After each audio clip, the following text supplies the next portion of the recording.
Hello everyone, I'm Aisha and welcome back to another weekly savings challenge and dividend portfolio update. Before we start our agenda for today, I would like to say thank you so much for 100 subscribers. Thank you so much for the support. Let's try to achieve 200 subscribers by the end of 2020. This 100 subscribers milestone can be considered as a graduation gift as I just finished my final exams.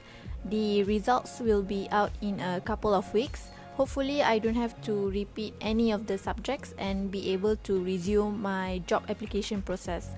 I have to admit that online classes and exams for 2 consecutive semesters have been taking a huge toll on my mental health. Creating digital contents on YouTube and Instagram has been my creative outlet during this difficult time. For all fellow students out there, just try your best to cope and please know that you are not alone. Now, let's move on to the agenda. The first thing in our agenda for today is to generate this week's savings amount. After that, we will take a look at how my Trading 212 dividend portfolio performed last week. Lastly, we will run the dividend script and see whether there are any ex-dividend dates that we can take advantage of next week. If you are only interested in certain parts of the video, I have prepared the timestamps in the description box below. Feel free to skip to your preferred sections. Let's start our agenda with the 52-week savings challenge.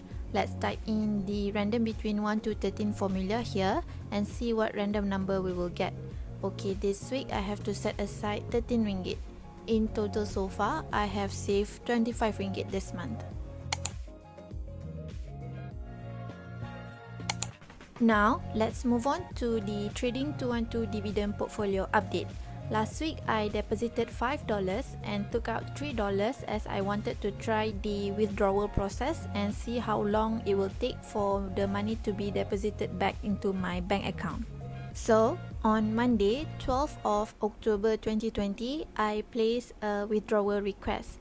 After submitting the request, a message from Trading 212 will pop up on the screen.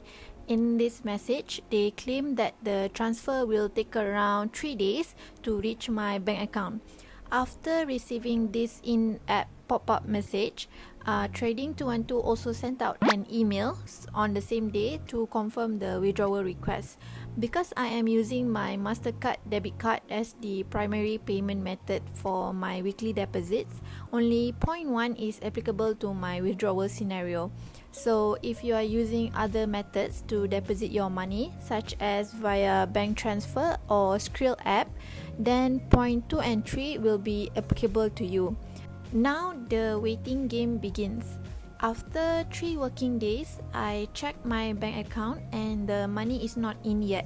The money was only deposited back into my bank account on Saturday, 17 October 2020.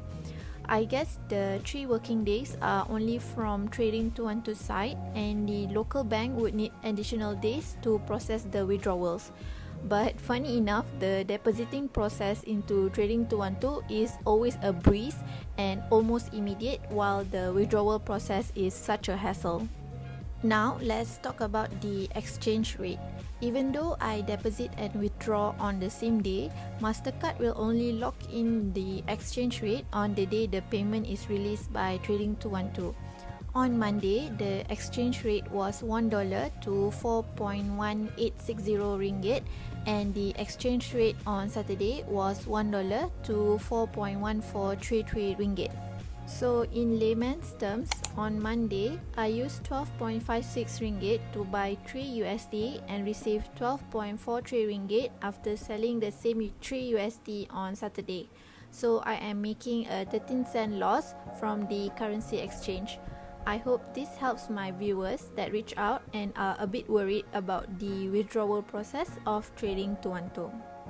Okay, now let's continue with the portfolio update. Last week, I also bought a fraction of AppV to take advantage of the ex-dividend dates and receive a 1 cent dividend from Medical Properties Trust. My portfolio closed at 100.02 USD last week, down by 2.97%.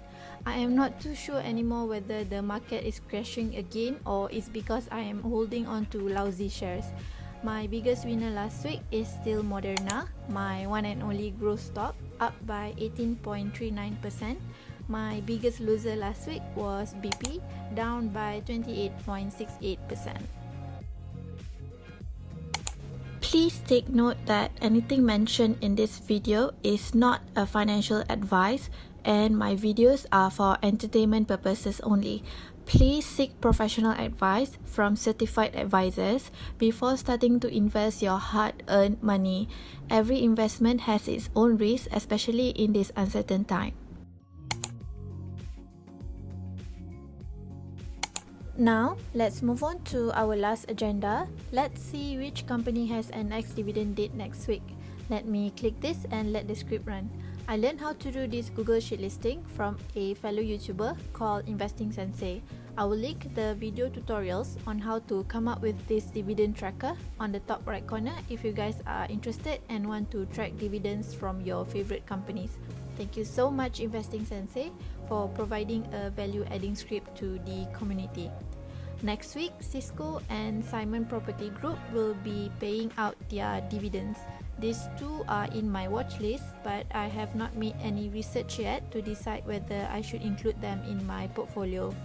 As for the ex-dividend dates, we still have the time to buy some more of shares of LTC and Colgate-Palmolive. I believe that this dividend tracker does not cover companies outside the US, so one of my holdings, Grifols, which is a biopharma company based in Spain, will also go ex-dividend on Monday, 26 October 2020. I think that is all for today's video. Don't forget to drop a like on this video and subscribe. Thank you so much for watching. I'll see you guys next week. Be safe and take care.